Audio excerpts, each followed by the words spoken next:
Bonjour à toutes et à tous, c'est Hermès, j'espère que vous allez bien. Aujourd'hui on va parler un peu Bitcoin, on va parler dominance au niveau également de l'impression monétaire côté USDT. Il y a des choses qui sont extrêmement intéressantes que je voulais absolument vous en parler. On fera à midi un top crypto des membres parce que je voulais prendre un petit peu de recul avec vous pour essayer de gommer quelques billets ou quelques certitudes un peu trop absolues qu'on peut retrouver dans les médias, à la télévision, etc. Et j'aimerais juste qu'on prenne une quinzaine de minutes ensemble pour en discuter. Et on parlera bien sûr de ces nouveaux ATH sur Bitcoin. On en parle tout de suite.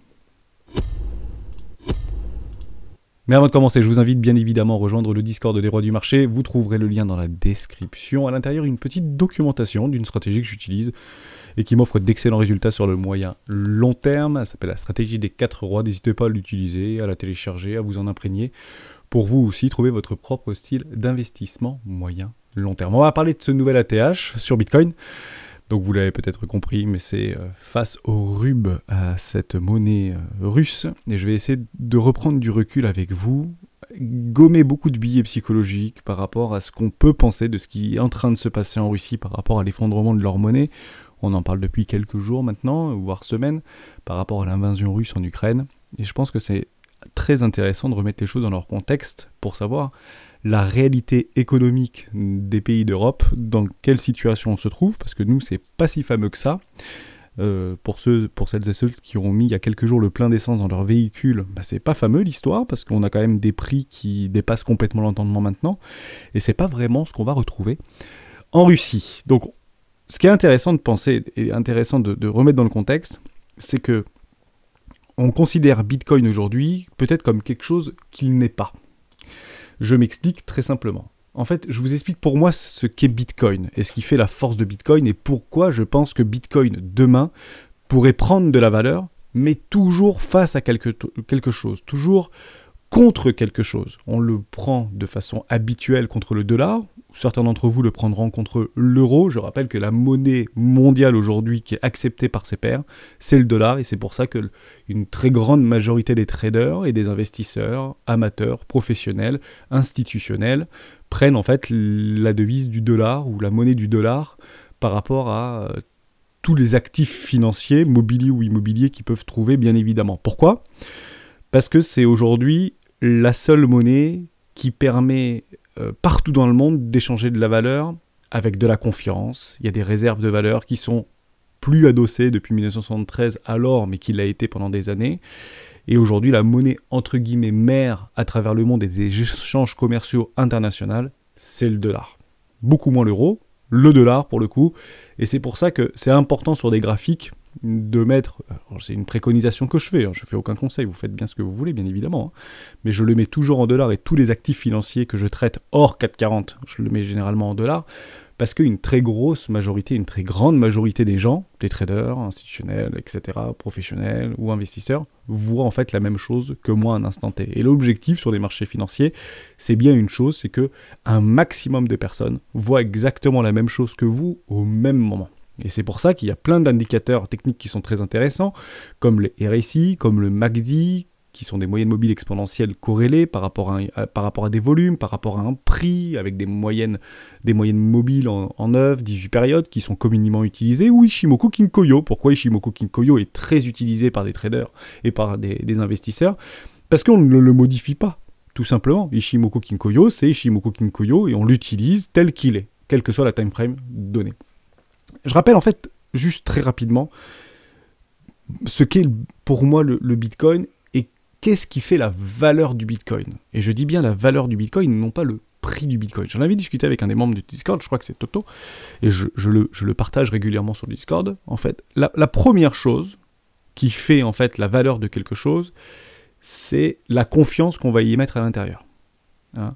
Aujourd'hui, si vous êtes d'accord pour échanger vos euros pour acheter une baguette de pain, pour faire vos courses, pour acheter une maison, pour acheter une voiture, pour faire ce que vous voulez avec, c'est bien parce que vous avez confiance dans cette monnaie et que du jour au lendemain, ça va pas faire un moins 50% ou un plus 200%. Hein, ce qui est un petit peu contre-intuitif lorsqu'on parle du Bitcoin, qui est aujourd'hui un actif financier, on peut l'appeler comme ça, extrêmement volatile. est soumis à des fortes fluctuations et des forts mouvements de prix. Ce qui est compliqué dans les échanges de tous les jours. Si vous voulez acheter une voiture en Bitcoin, bon bah vous savez pas si le lendemain que vous allez signer votre contrat et vous allez faire votre transaction, vous n'avez pas perdu 20%, ou au contraire, peut-être que vous avez gagné 20% par rapport à une contrepartie. Et généralement, cette contrepartie, bah, c'est le pays exportateur de ce produit. Et vous allez comprendre pourquoi et là où je veux en venir. Donc c'est clairement la confiance. En somme, au niveau de Bitcoin, depuis 2009 maintenant, ou 2013, je ne sais pas à quel moment on a commencé réellement à comprendre que c'était infalsifiable, inviolable et tout ce que vous voulez. Je pense que c'est à partir des années... Lorsqu'il a dépassé les $100. Donc je ne sais plus en quelle année ça avait dépassé les $100. Il me semble que c'était en 2013, 2011, 2010, je ne sais plus. Quand il a dépassé les $100, beaucoup de personnes se sont accordées à dire que ok, on a essayé de dégommer le protocole, on n'a pas réussi. Et plus ça avançait, plus il y avait de mineurs, et plus en fait la confiance augmentait, donc le hash rate augmentait, puisque la difficulté de minage et de calcul augmentait de pair par rapport au nombre de cartes graphiques qui tournaient, sans pour autant rentrer dans l'hyper détail au niveau des ASICs, etc. Mais plus en fait il y avait de mineurs, donc plus la difficulté augmentait, donc plus la sécurité augmentait de pair. Donc la première chose qui fait la valeur du Bitcoin, c'est sa sécurité, sa résilience, et clairement l'efficacité de son protocole. L'efficacité de son protocole, pourquoi ? Parce que infalsifiable, inviolable, indétournable. Ça, pour moi, c'est la confiance, ni plus ni moins. La deuxième chose, qui n'était pas en fait à la base, alors que beaucoup pensent ça, mais en fait à la base, Bitcoin n'était pas censé être une réserve de valeur. Une monnaie, par sa définition, tend à être une réserve de valeur, mais au même titre que le rub, au même titre que l'euro, au même titre que le dollar, ou le yen, ou le Nikkei, sont en fait indirectement des réserves de valeur. Ce sont des biens échangeables, des biens tangibles et réserves de valeur, puisqu'il y a toujours une corrélation vis-à-vis de quelque chose ou contre quelque chose, quelle que soit sa position par rapport à cette chose à un instant T, bien évidemment. Donc ça crée en fait une forme de réserve de valeur. Et cette réserve de valeur, en réalité, c'est la grande différence Bitcoin par rapport à tous les autres actifs financiers ou entre guillemets toutes les monnaies traditionnelles qu'on peut retrouver, c'est que cette réserve est limitée. C'est pas du tout le cas du dollar, c'est pas du tout le cas de l'euro, c'est pas du tout le cas de toutes les monnaies que vous trouvez. Ok ? Et d'ailleurs, je vous rappelle, c'était en 2000, je n'ai pas envie de dire de bêtises, je crois en 2011-2012, quand on avait fait lever, après la crise des subprimes en Europe, quand on avait levé les interdictions dans la Constitution européenne d'employer le quantitative easing au niveau de la zone euro par rapport à la Banque Centrale Européenne, c'était constitutionnellement impossible d'imprimer en réalité de la monnaie de l'euro pour essayer de redynamiser une économie, de tout ce que vous voulez, on l'a levé. Les Américains, ils étaient déjà à leur 5e ou 6e, et puis les Européens ont dit, on va peut-être pas non plus être trop bêtes, si ça fonctionne même pour les Américains, on va le faire aussi. Et donc, dès lors, une forme de perte de confiance qui est plutôt passée inaperçue pour le coup, mais qui était gravissime pour tous les économistes, entre guillemets, de l'époque. Et si vous reprenez quelques vidéos, je dis une bêtise peut-être par rapport aux dates, mais il me semble que c'est ça. Je crois que c'est 2011-2012, où il y avait énormément d'économistes qui s'insurgeaient pour dire qu'on vient de signer l'effondrement de l'euro et de notre économie européenne.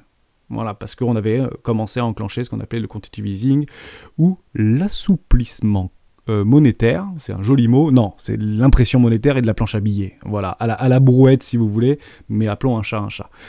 Donc à la différence de Bitcoin, qui a 21 millions d'unités, et donc une ressource limitée. Et certains s'accordent à dire, au même titre que l'or. Aujourd'hui, l'or, c'est 170 000 ou 180 000 tonnes d'or aujourd'hui extrait, miné, avec un coût en fait et un sous-jacent du dollar, de l'euro qui tend à prendre de la valeur et qui est une réelle réserve de valeur, malgré sa difficulté à échanger entre des biens dits tangibles. C'est difficile d'aller payer un poulet ou un caddie de course avec un Napoléon, vous y conviendrez.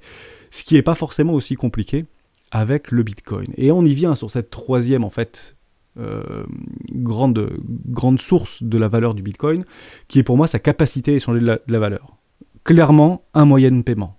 Et on tend à essayer, notamment au Salvador, notamment dans les pays d'Afrique, au Nigeria par exemple, c'est extrêmement répandu, ou dans plein d'îles d'Amérique latine, enfin pour le coup partout à peu près dans le monde, ça commence à venir tranquillement, doucement, sans une forme de régulation sévère, plutôt un peu des friendly adopteurs dans ces pays qui ne sont pour le moment non regardants, moins vigilants, peut-être, hein, que nos dirigeants à nous en Europe, hein, qui ont un petit peu peur, et comme les Américains ont peur aussi, hein, ils essaient de trouver des solutions et des arbitrages pour éventuellement avoir une forme de régulation ou de contrôle sur les cryptoactifs, et notamment Bitcoin, ce qui en fait est déjà perdu d'avance, bien évidemment, puisque c'est complètement décentralisé. Mais c'est clairement ça l'idée, c'est l'échange de valeurs. Et je l'avais rappelé dans une vidéo, ou le paiement, tout simplement, pour faire simple, le paiement, tout simplement. Je l'avais déjà rappelé dans une vidéo, en réalité, on ne peut pas supprimer Bitcoin. Bitcoin existe par lui-même, de lui-même et pour lui-même, ni plus ni moins. Après qu'il y a une valeur qui est adossée au dollar, au rouble, à l'euro, au yen, à ce que vous voulez, bah ça c'est tout simplement ce qui fait le prix du Bitcoin. Et ce qui fait le prix du Bitcoin est complètement différent, à sa valeur réelle. Okay, donc en prenant ces 3 éléments, la confiance, la ressource limitée, dit réserve de valeur, pour faire simple, et sa capacité d'échange, je pense qu'on est au début de quelque chose. On est au tout début. Enfin, très peu de personnes qui m'écoutent aujourd'hui ont une carte Binance, ou peut-être que si, hein, ou Bitpanda, ou Crypto.com, et s'amusent à aller payer les courses, ou en boîte de nuit, une bouteille, ou j'en sais rien, pour dire, ouais, j'ai payé en Bitcoin. Alors sachez que si vous faites ça, en France, vous êtes obligé de déclarer toutes les transactions que vous faites et payer bien sûr la flat tax, bien évidemment, sur toutes les transactions que vous faites avec votre carte Crypto.com, Binance ou Bitpanda. Hein, c'est très important parce que ça c'est soumis en fait à contrôle fiscal. Faut le savoir. Hein. Malheureusement, vous ne pouvez pas parce qu'en fait le paiement se fait pas en Bitcoin, c'est faux. En fait, il y a une transaction qui est faite de la blockchain Bitcoin vers le dollar ou éventuellement l'euro, puis qui va dans le terminal de paiement, et le terminal de paiement envoie la demande à la banque, etc., etc., etc. Donc ça, en fait, vous le sortez en fiat réel. Donc il faut en fait le déclarer directement sur votre feuille d'imposition. Donc si vous avez payé une centaine de choses, bah, vous avez 100 lignes à fournir à l'administration fiscale en avril prochain. C'est le mois prochain. Voilà pour ça. Donc, dans l'idée, pour moi, le prix, c'est une seule chose. C'est la rencontre entre l'offre et la demande à un instant T. C'est tout. S'il y a des gens qui sont d'accord pour acheter votre Bitcoin à 60 000 $, et qu'il y a quelqu'un en face qui n'est pas d'accord pour vous le vendre à 60 000 $, et ben vous l'achèterez plus cher. Ok. D'un autre côté, s'il y a quelqu'un qui veut le vendre son Bitcoin à 40 000 $, mais que le mec en face, ou que la personne en face, hein, mec pas du tout, fille, femme, institution, banque, qui vous voulez, bah, n'est pas d'accord pour vous l'acheter 30 000 ou 40 000 $, et ben vous le vendrez malheureusement probablement moins cher. Et ça, c'est ce qui fait le prix à l'instant T du Bitcoin, ou de votre actif financier par rapport toujours à un sous-jacent, contre le dollar, contre l'euro, ou contre toute autre devise, bien évidemment. Et je tends à penser, comme ça je le rappelle, qu'on n'est qu'au début avec les idées de Lightning, etc., d'avoir des sous-couches ou des couches supplémentaires pour pouvoir faciliter ces échanges de valeurs entre la blockchain Bitcoin, pour diminuer les coûts, un petit peu comme Ethereum 2.0 avec ses smart contracts, sur du staking qui est moins énergivore, ou tout ce que vous voulez. Il y a plein de choses qui vont se mettre en place et qui aujourd'hui, des personnes travaillent très ardemment à mettre en place des réelles solutions et des réponses à des problématiques certaines, mais pas nécessairement écologiques, économiques, de vitesse, etc. Bien d'autres choses, et qui aussi, probablement, beaucoup de lobbyistes qui tentent à faire accepter, hein, au même titre que... Partez du principe que je fais un petit volte-face, mais si Emmanuel Macron, en janvier dernier, a annoncé de nouvelles centrales nucléaires, nouvelle génération, etc., c'est pas parce qu'il faut le faire, c'est parce qu'il y a probablement qu'il faut le faire pour le coup, mais je ne prends pas parti, c'est qu'il y a un groupe de personnes et des individus extrêmement expérimentés sur ces questions énergétiques, de transition énergétique, qui ont très bien fait leur travail pour expliquer à nos dirigeants qui prennent les décisions qu'il n'y avait pas d'autres alternatives ou d'autres solutions. La question à se poser, c'est que par rapport à Bitcoin, je ne pense pas qu'il y ait un groupe de personnes ou des individus qui vont apporter à nos dirigeants la réponse à une réelle problématique, quelle que soit la problématique visée, peut-être qu'on ne la connaît pas et peut-être qu'on la découvrira. Je pense que ça viendra de lui-même. Hein, Bitcoin s'imposera de lui-même. Et c'est là où on refait souvent des parallèles avec l'ère Internet, etc. Oui, mais à la différence de Bitcoin, l'ère Internet a été poussée par nos dirigeants, a été poussée par des entreprises, a été poussée par des financements, a été poussée par des réseaux filaires partout sur nos routes, financés par des fonds publics. Aujourd'hui, je doute qu'il y ait des fermes de minage de Bitcoin ou d'autres cryptoactifs je sais plus comment on dit, en Proof of Stake et Proof of Work, pardon, voilà, en Proof of Work, en preuve de travail, qui va être financé à côté d'une éolienne ou à côté d'une centrale nucléaire. J'en doute fortement que ce soit financé par les pouvoirs publics, mais je peux très bien me tromper, hein, c'est exactement ce qui est en train de se passer au Salvador.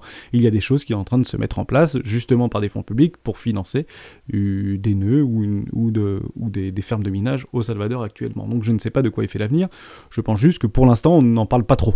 Et quand nos dirigeants prennent une décision, généralement, c'est pas en une semaine. Même si ça me fait mentir par rapport aux sanctions qui s'est passé dernièrement contre la Russie, ça a été relativement rapide, au même titre que les actions prises pour lutter contre l'épidémie ou la pandémie mondiale du Covid-19. Donc voilà, je voulais juste vous faire un tout petit contexte comme ça, pour vous dire qu'on a tendance à toujours corréler le Bitcoin à quelque chose, mais ce qui est normal, et à investir dans les cryptoactifs ou investir dans le Bitcoin, si on n'est que dans le Bitcoin, pour de très mauvaises raisons. Et la mauvaise raison, c'est d'augmenter son pouvoir d'achat, ou devenir riche, ou c'est pas vraiment ça l'idée. En réalité, je vous prends un exemple très simple, par rapport à ce qui se passe avec la Russie, par rapport à des échanges commerciaux. Bon, les sanctions, c'est clair, on va probablement le sortir complètement de SWIFT, vrai ou pas vrai, peu importe, en tout cas c'est sur la table, il y a déjà des choses qui ont été mises en place. Ils ne peuvent plus utiliser leurs réserves en dollars dans les différents pays d'Amérique du Nord et en Europe, leurs réserves d'euros. Donc aujourd'hui, ils sont complètement refermés sur eux-mêmes, ça fait extrêmement mal. En réalité, l'explosion du rouble, et on peut le voir assez facilement, le dollar contre le rouble, qui a perdu 50%. Ah j'ai perdu ma souris, voilà. Excusez-moi pour le bruit. Rouble contre le dollar USD. Voilà, qui a perdu énormément. Oh non, je vais pas faire comme ça, je vais faire USD contre l'euro plutôt.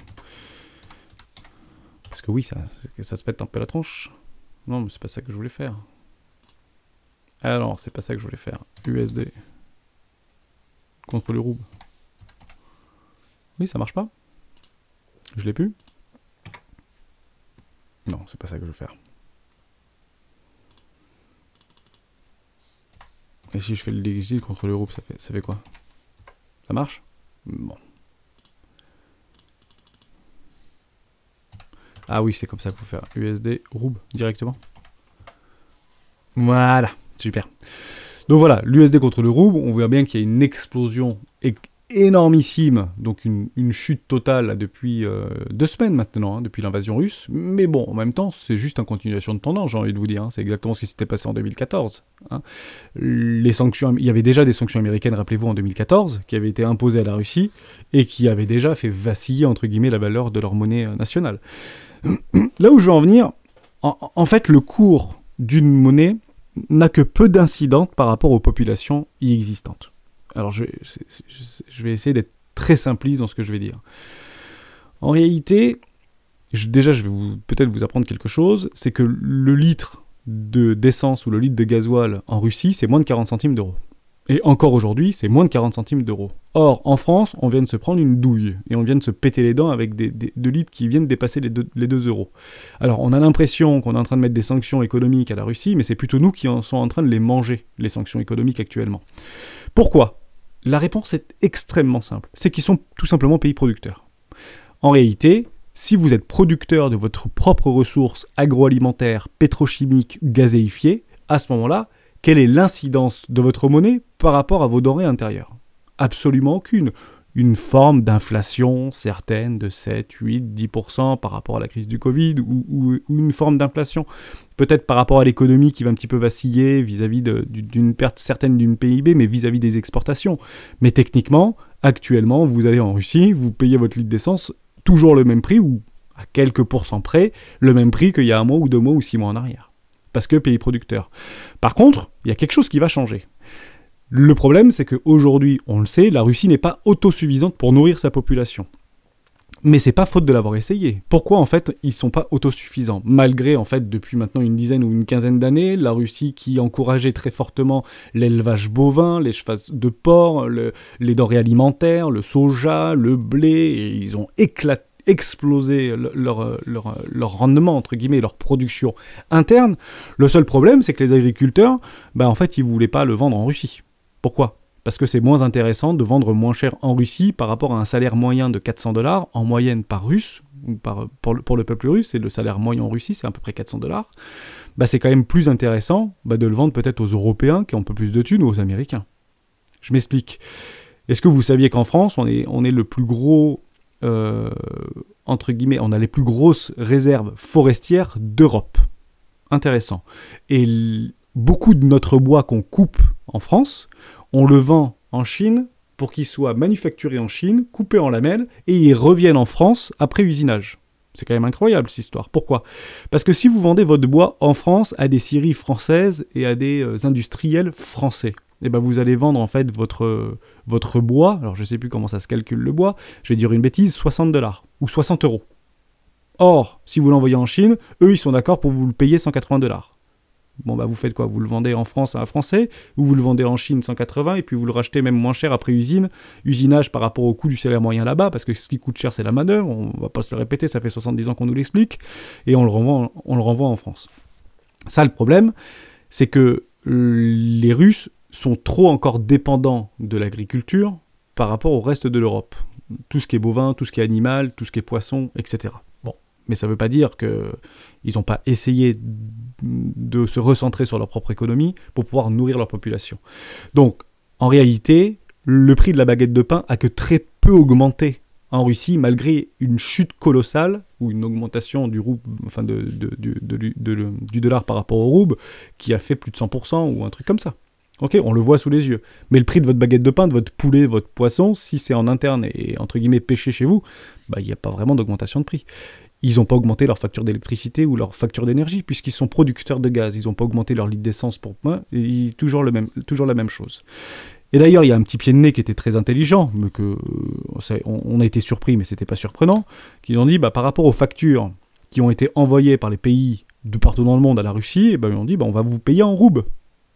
Oui, et nous, on pense automatiquement que, en fait, mais on paye en roubles, ça revient au même, puisque ça a perdu 50%. Mais non, ça revient pas du tout au même. Vous achetez une voiture, je prends un exemple, vous vendez votre voiture à un Russe aujourd'hui. Vous la vendez 10 000 € ou 20 000 €, votre voiture Renault. Bon, vous allez faire la transaction en euros, parce que vous voulez des euros, vous voulez pas des roubles, ok ? Mais vous avez bien décidé de la payer 20 000 € ou 1 million de roubles. Si une semaine après, il y a une explosion du rouble par rapport à l'euro, bon, mince alors. Mais le Russe, il va vous payer par rapport à ce qu'il y avait sur la facture. Il va toujours vous payer tant de roubles. Vous voyez ce que je veux dire ? Vous n'allez pas doubler par rapport à votre transition. En fait, le Russe, il s'en fout complètement de votre transition avec l'euro. Lui, ce qu'il a mis sur le papier, c'est de dire, voilà, je m'engage à payer tant par rapport à la valeur de l'indice, au taux de change, au moment où on a signé le contrat. Ce qui se passe une semaine après, c'est pas grave. Donc, ce qui va se passer avec les contrats qu'il y a en fait partout en Europe ou partout dans le monde vis-à-vis de la Russie, il va reprendre la date de signature du contrat. Ils vont dire, voilà, le taux de change contractuellement était de tant, je vous payerai tant en roubles. Et puis débrouillez-vous pour vous faire échanger en dollars, en euros, etc. Bon, le problème, c'est qu'apparemment, ils ne peuvent plus maintenant le faire. On ne peut plus échanger du rouble contre des dollars, ou en tout cas plus difficilement, ou de l'euro contre du rouble, etc. Bon, donc ça, c'était la première chose. C'est parfaitement... Alors, c'est pas vraiment légal, entre guillemets, mais ils font un peu ce qu'ils veulent, vous me direz, puisque si le contrat est signé en dollars, automatiquement, il faudra payer en dollars. Or, ils n'ont plus accès à leurs réserves. Donc, qu'est-ce qui se passe par rapport à cette explosion ? Et pourquoi ça explose, la monnaie ? Mais c'est juste, en fait, un prix à un instant T. C'est qu'il y a un groupe de personnes et un énorme groupe de personnes qui veulent se débarrasser de leur rouble. Contre quoi ? Contre du dollar. Sauf qu'il y a beaucoup de personnes en face qui veulent pas vendre leur dollar contre du rouble actuellement. Ils veulent garder leur dollar. Donc qu'est-ce qui se passe ? Explosion des cours complètement, ou chute totale de la monnaie du rouble. Je m'explique exactement de la même façon. Je sais pas, vous vous souvenez, l'euro-dollar, c'était à peu près pareil contre euro-dollar. C'était, je crois, me semble-t-il, en 2011-2012, où il y avait une forte augmentation de l'euro contre le dollar. Donc, effondrement, entre guillemets, du dollar contre l'euro. Je vais passer en mensuel, on le verra beaucoup mieux. Et vous avez peut-être dû le voir, voilà, c'était à 99, voilà, c'était 2008, je sais plus trop, enfin bref, l'euro était extrêmement fort contre le dollar. Voilà, c'était là 1,57 pour 1 euro. Bon. C'est à peu près à ces niveaux-là. Voilà, c'est exactement ça. Voilà, 2008, 2009, 2010... Euro très fort, pourquoi ? Parce que nous on fait pas de quantitative easing, donc on fait pas d'impression monétaire, automatiquement on préfère avoir de l'euro parce que c'était plus safe, plus secure, plus de confiance que le dollar. Ok ? Et il y a eu beaucoup d'étrangers, je travaillais dans le e-commerce à ce moment-là, qui disaient on est obligé d'augmenter nos prix parce qu'en fait on peut plus suivre par rapport au taux de change vis-à-vis de l'euro. En fait on perd quasiment de l'argent, on perd 20 ou 30% par rapport à nos factures d'il y a 1 mois ou 2 mois en arrière ou 3 mois en arrière. Ok, bon c'est pas grave. Est-ce que ça change pour nous? Non, ça change pas vraiment pour nous. On vendra juste un peu plus cher nos produits, mais techniquement c'est clairement ce qui s'était passé. On avait en fait modifié nos taux de change, donc ils avaient augmenté leur prix en dollars. Au lieu de payer, je dis une bêtise, 100 euros, enfin 100 dollars un produit, on le payait 150 ou 120 dollars ou 130 dollars pour essayer de rééquilibrer au niveau du taux de change. Prenez l'exemple en fait par rapport à cette situation et qu'on ressent la même chose qui se passe actuellement en Russie. La France, en fait, l'euro contre la France, c'est plus 1 dollar, mais ça passe à 50 centimes. Je vous le fais en 1000, exactement ça. Qu'est-ce qui va se passer en fait pour notre économie? Est-ce que vous pensez que votre litre de lait, puisqu'on est producteur de lait en France, va en fait augmenter de 50%? Si notre monnaie par rapport au dollar va ou pas impacter nos produits producteurs en France de plus 50%, de plus 100%. Mais pas du tout. Votre litre de lait, vous le paierez la même chose. Votre litre d'essence, vous le paierez beaucoup plus cher. Je vais vous expliquer pourquoi. Votre bouteille de vin, vous la paierez très probablement le même prix, parce qu'on est producteur de vin. On est producteur aussi céréalier, on est producteur bovin, et en France, on a les plus grandes zones méridionales du monde, me semble-t-il, ou deuxième peut-être maintenant. Mais on a aussi du poisson, parce qu'on a beaucoup d'espace de mer. Bon, bref, peu importe. Mais par contre, si ça se passe ça et que vous voulez acheter une Tesla, et la Tesla, vous l'avez validée à 40 000 $, en fait, quand elle va arriver sur le sol français, puisque ça vient en fait des États-Unis, en fait, au lieu de la payer 40 000 $ égale 40 000 €, vous la payerez 40 000 $ égale 80 000 €. Dès lors, vous allez tout simplement payer 2 fois plus cher votre Tesla. Et c'est exactement pareil pour le Bitcoin. Aujourd'hui, en fait, le Bitcoin face au dollar, si une voiture, une Tesla égale 40 000 $ égale un Bitcoin, même si l'euro dévisse de 50%, en fait, votre Tesla vaut toujours un Bitcoin. Vous voyez ce que je veux dire ? Et on a tendance à penser que les Russes et que la population russe va se barrer du rouble pour aller sur le Bitcoin. Mais c'est pas une certitude absolue. C'est même en fait une fausse bonne idée. Parce que ça n'impacte que très peu les ménages ou ça impacte que très peu la population russe. Indirectement, ça impacte une partie de la population, mais par rapport à des échanges internationaux. Vous voyez ce que je veux dire ? Mais ça ne veut pas dire que vous allez payer votre appartement 10 fois plus cher. Ça ne veut pas dire que vous allez payer votre litre de vodka 3 fois plus cher. C'est faux. Ce sera toujours le même prix par rapport à une valeur rouble en interne, en autosuffisance. Vous comprenez ce que je veux dire ? C'est super important. Le problème, c'est ce qui se passe, c'est que nous, on a plutôt besoin de leur gaz et de leur pétrole, parce qu'ils sont producteurs, et que eux, en fait, ils ont aussi besoin de notre viande, ils ont aussi besoin de nos céréales, ils ont aussi besoin de notre bois, ou ils ont aussi besoin de plein de choses. Donc on est en train de fortement déséquilibrer les balances commerciales. Mais ça impacte tous les pays, entre guillemets, puisqu'on est tous aujourd'hui interdépendants. Vous me suivez ? Donc le Bitcoin, comme ça j'essaie de bien schématiser ma pensée et bien structurer ma pensée. Le Bitcoin, considéré comme un échange de paiement, un échange de valeur, ou une valeur de confiance, ou une monnaie, une crypto-monnaie, mais de confiance, est intéressante, oui, mais pas forcément pour la population, mais plus en fait peut-être pour les oligarques qui veulent continuer, ou les entreprises qui veulent commercer en Bitcoin avec les pays voisins, ou les pays, entre guillemets, copains, les pays amis. La Chine, peut-être l'Inde, peut-être, enfin vous voyez de manière, tous les pays qui... On n'est pas pour, on n'est pas contre, grosso modo l'Inde, grosso modo la Russie, enfin l'Asie, etc., qui sont plutôt pas, ou l'Iran d'ailleurs, exactement la même chose. Non, on dénonce pas trop, on se prononce pas trop, on est neutre quoi. On est neutre. Évidemment que vous êtes neutre. Évidemment, parce qu'en fait, vous voulez continuer à faire des échanges. Et apparemment, il semblerait peut-être, et je mets bien sûr un peut-être, qu'une partie des échanges de valeurs entre ces pays, étant non régulée au niveau du Bitcoin, peut être une alternative crédible à des échanges internationaux. Et j'annonce bien des échanges dits internationaux. Et on parle en milliards de dollars, très probablement. Parce qu'en fait, vous pouvez très bien acheter en dollars, en yens, en euros, en dollars du Bitcoin, mais la problématique est telle que comment on fait si on n'a plus de réserve de change disponible pour acheter du Bitcoin en dollars ? Vous allez bien sûr acheter votre Bitcoin beaucoup plus cher. Beaucoup plus cher. Et on le remet ensemble, RUB, face au BTC, USD. Mince, c'est pas ça, c'est le contraire.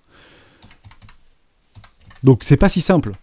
Oui, on peut le faire. Oui, on peut augmenter les comment ça s'appelle, les échanges de valeur avec le Bitcoin, avec les pays au niveau international. Mais le problème, c'est qu'aujourd'hui, s'ils se décident maintenant de convertir leur RUB en Bitcoin, bah, ils vont le payer beaucoup plus cher. Dès lors, il fallait le faire avant. Dès lors, il fallait le faire avant. On ne peut que constater une situation. Ok ? Ça peut continuer à le faire dans un seul cas. S'il y a une accélération et une continuation. Donc une augmentation des sanctions, une augmentation une intensification de la guerre, une montée en escalade. Ça pourrait en fait relancer entre guillemets Bitcoin ou donner une vraie impulsion haussière au Bitcoin si c'est un parti pris qui va être utilisé. Mais aujourd'hui, dire, alors qu'on est en train de constater une situation, que les Russes vont continuer à acheter du Bitcoin, c'est faux. Pour moi, c'est complètement faux. C'est contre-productif ou c'est contre-intuitif. Puisqu'en réalité, ils le paieront bien plus cher que nous par rapport à leur valeur, si vous voulez. Et on le voit sous les yeux. Est-ce que vous achèterez... Je vous pose la question très simple. Hein. Je repasse en weekly. Et là, on revient un peu graphique et un peu chartiste. Vous avez votre structure. C'était ici qu'il fallait acheter du Bitcoin contre du RUB à l'époque. Maintenant, est-ce que vous achetez un TGV qui monte, quoi, ou une fusée? Non. Regardez vos graphiques. Ce serait en fait un peu dommage si je reviens sur BTC USD. Je repasse en weekly. C'est ici, quand on aura le break et les planètes qui seront alignées, qu'on achètera. Vous voyez ce que je veux dire? C'est à peu près ici, quoi. Voilà, vous avez une magnifique structure, W-Weekly complètement validée. C'est pas... Ici, en fait, ce sera plutôt le coup de vendre.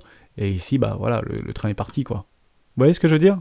Et donc, vous prenez des profits dans la montée. Bon, le problème, c'est que là, on ne veut pas prendre des profits dans la montée, puisqu'on est réellement dans une réserve de valeur qui est stockée et limitée. Donc, évidemment que ça peut continuer à pousser. Mais toujours par rapport à quelque chose. En réalité, si le dollar, et je finirai la vidéo là-dessus, je parle depuis 30 minutes quand même, si le dollar, en fait, on a l'impression de dire mais ça fait rien, on est dans un range, le dollar ne fait rien. Oui, mais je pense que c'est quand même plus intéressant d'avoir aujourd'hui du Bitcoin que du Facebook.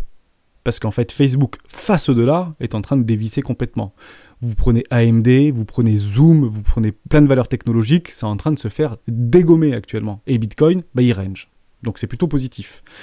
Par contre, ce qu'il faut bien comprendre aussi, je reviens juste là-dessus et je repasse sur mon Bitcoin contre le dollar, pardon. C'est normal que Bitcoin, en fait, sature un petit peu. Pourquoi? Parce qu'on a un dollar fort. Le dollar est fort actuellement. Et on le voit extrêmement bien juste ici. Il y a une vraie poussée actuellement du dollar. Donc si le dollar monte, il est temps à dire que généralement, bah, les valeurs à risque ou Bitcoin tend en fait à baisser. Or, c'est pas vraiment ce qu'on voit. On voit le dollar qui monte et on voit Bitcoin latéraliser. Ce qui est possible, parce que le fondamental rattrape toujours la technique. Le dollar n'est pas fort par rapport à son économie, par rapport à tout ce que vous voulez. Il est fort aujourd'hui par rapport à une réserve de valeur et de confiance. Vous voyez ce que je veux dire? On vient de sortir du game des dizaines de milliards de réserves de change de la Russie pour bloquer ces dollars-là. Donc ils ne peuvent plus les utiliser, ce qui rend en fait pour eux une denrée dite précieuse. Mais c'est encore une fois un exercice de pensée. Ça va être extrêmement éphémère. Si je reviens sur le DXY, et je finirai juste là-dessus, je vais juste couper ça, c'est que vous êtes bien en train de travailler une zone de rechargement de vente logique actuellement. Donc c'est pas ici qu'on est censé acheter du dollar. D'accord? Ici, on est plutôt en train d'encadrer, pourquoi pas, des ventes dans une zone de rechargement de vente logique. Et c'est pas la première fois que ça arrive. Hein. C'est arrivé en mars 2020, et c'est arrivé également en 2017. D'accord? Chute du dollar, bah, et pourquoi pas chute du dollar? Ok? Et ça peut aller très très vite, hein. On peut très vite pricer à la différence. Maintenant, il y a un autre problème, et je finis là-dessus par rapport aux commodities. Il y a une explosion littérale par rapport aux commodities. Le WTI explose. WTI, ça part dans la terre. Hop, je vais pas mettre les indices, je vais mettre ça. Voilà, WTI, $120. On prend le Nikkei, vous prenez l'argent, etc. Nikkei, pardon. Le nickel, pardon. C'est pas le Nikkei, c'est le nickel. Voilà. Et je finirai juste par rapport à... C'est ça? Voilà, formidable. Le nickel, ça explose.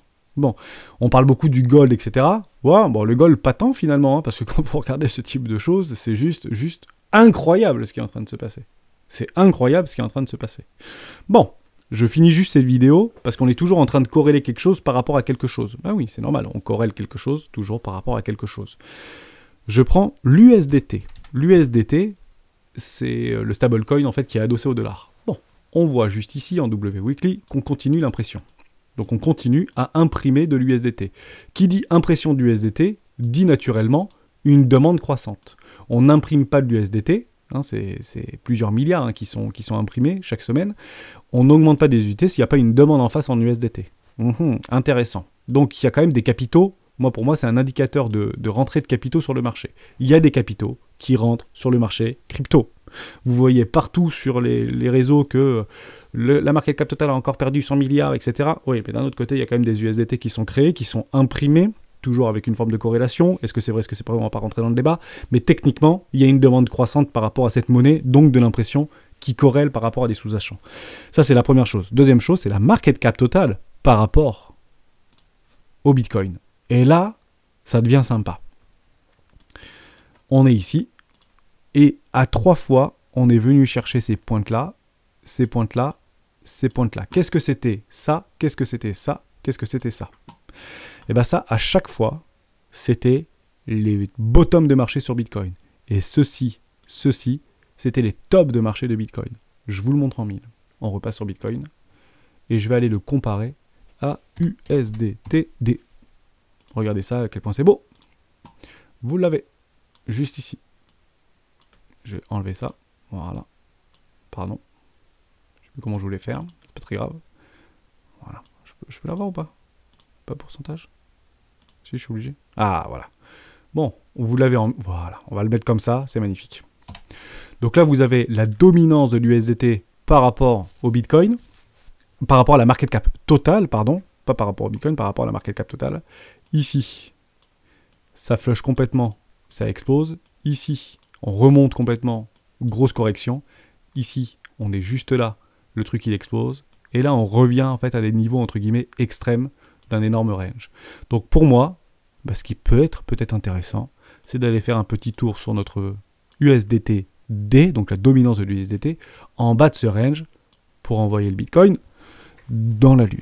Voilà pour ça. Toujours en fait en forme de corrélation par rapport à un sous-jacent. C'est très très important de penser à ça. En réalité, acheter en Russie aujourd'hui du rouble, c'est presque un non-sens parce qu'on vient de dépasser les ATH. Toujours corrélé à quelque chose. Par contre, si vous avez des dollars et que vous avez la possibilité, vous êtes russe et vous avez des dollars, peut-être intéressant d'acheter du Bitcoin parce que c'est plus compliqué d'échanger des dollars aujourd'hui en Russie ou dans les pays frontaliers, etc. Donc j'espère que j'ai été clair. Peut-être que j'étais un peu décousu, mais je voulais vraiment prendre le temps de discuter de ça avec vous. Peut-être remettre les choses dans leur contexte, d'un point de vue économique, mondial, même si j'ai essayé de rester extrêmement simple. Peut-être que ça vous a aidé à gommer quelques biais psychologiques. En tout cas, moi, ce que je vois ici, je trouve qu'on est dans un énorme range, même si la valeur se déplace. Je ne dis pas qu'on n'est pas à l'abri d'un crack. Ça pourrait être peut-être intéressant de revoir quelque chose comme ça. Et après, pourquoi pas, un espèce de Black Swan. On se retrouve à midi pour une vidéo de top 10 des membres cryptoactifs. À tout à l'heure. Ciao.